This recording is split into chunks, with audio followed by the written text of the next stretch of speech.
Welcome back. We got a Mini Cooper here. So what I'm doing here is I want to explain to you guys, I'm changing the plugs here. So I do got a socket. This is a 14 millimeter socket from Snap-on. There's a number on this, S9714MK. It's a 14 millimeter socket, but it's a 12 point, as you can see. So what I did was I used my ratchet. This is a 3/8 drive ratchet. I removed the coil. If you got a cylinder misfire, pretty much it's very easy. 1, 2, 3, 4. Check first. Google firing order on your vehicle. It could be 1, 3, 1, 3, 2, 4. It could be different if you got a distributor. But to check a misfire, it's very simple. Scan the code P0301, P0302, P0303, P0304. So P0301, 302, 303, 304 is simple in order. Sometimes these are known for having oil inside, so I did take out the plugs. I'm putting some plugs in here. So I got 2 plugs in there already. I did pull out the other ones. So anyways, I am using these customer. I would do a lot of tests, so I'm just explaining to you. Get yourself some new spark plugs. If there's any oil in the board, when you pull out the coils, if you have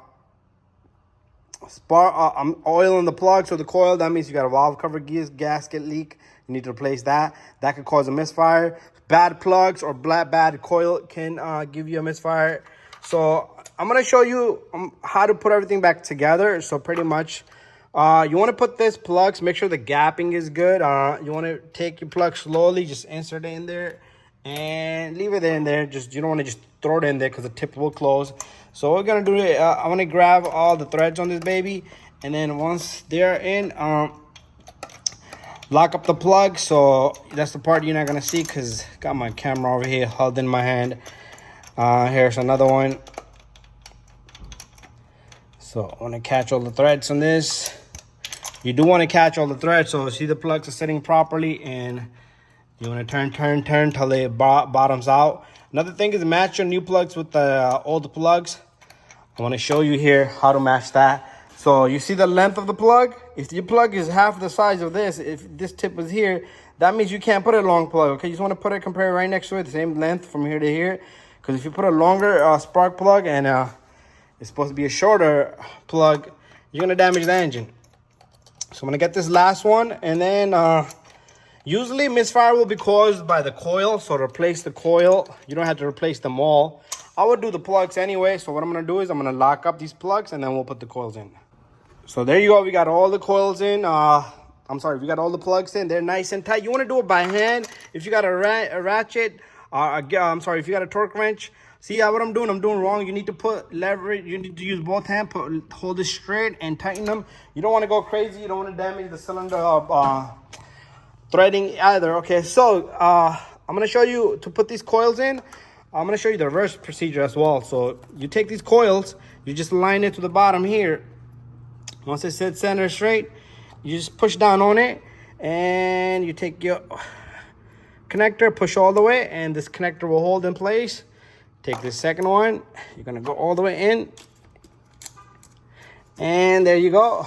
Got 2 more coils to go. To remove these coils, I'm going to show you that part too. So I'm just that I decided to do the video a little bit into this. So let's say you have a misfire and you can hear bim, bim, bim, bim in the back of the engine, and you feel a shaking, the vibration. So if it gives you a cylinder 3 misfire, let's say you assume this is the cylinder 3 according to 1, 2, 3. What you want to do is, as the engine is running, you can just simply, to take out these coils, this is how you're going to take out the coils as well. You're not going to go crazy. You can simply just pull this back, and if there's no change in the engine shake, it was doing dun, dun, dun, dun, dun, it's still doing dun, dun, dun, dun. But if you remove this, it starts to do from dun, dun, dun, dun, dun, dun, dun, dun, dun, dun. That means that coil was good. That's not the cylinder you're working on. And let's say, okay, let's go back.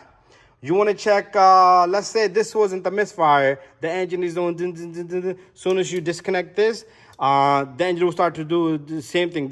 So this was the misfire. Let's say you pulled the wrong coil and it's doing din, din, din, din, din, din, and then you pull this coil and it starts to do. That means this is the wrong one, okay? So that's how you're gonna determine that. I do have videos on other vehicles. Thank you for watching my video, guys. So take out this coil. You simply just pull this connector. Sometimes these won't come out. You could do it with a screwdriver, just force them out. And you just grab on this guy and it comes out. You can some of these will be in there for so long that it won't come out too easy. So you need to use like a screwdriver, just yank it up a bit. And that's how you're gonna do that. Anyway, guys, thank you for watching my video. Don't forget to subscribe, share, and like. See you guys on the next video.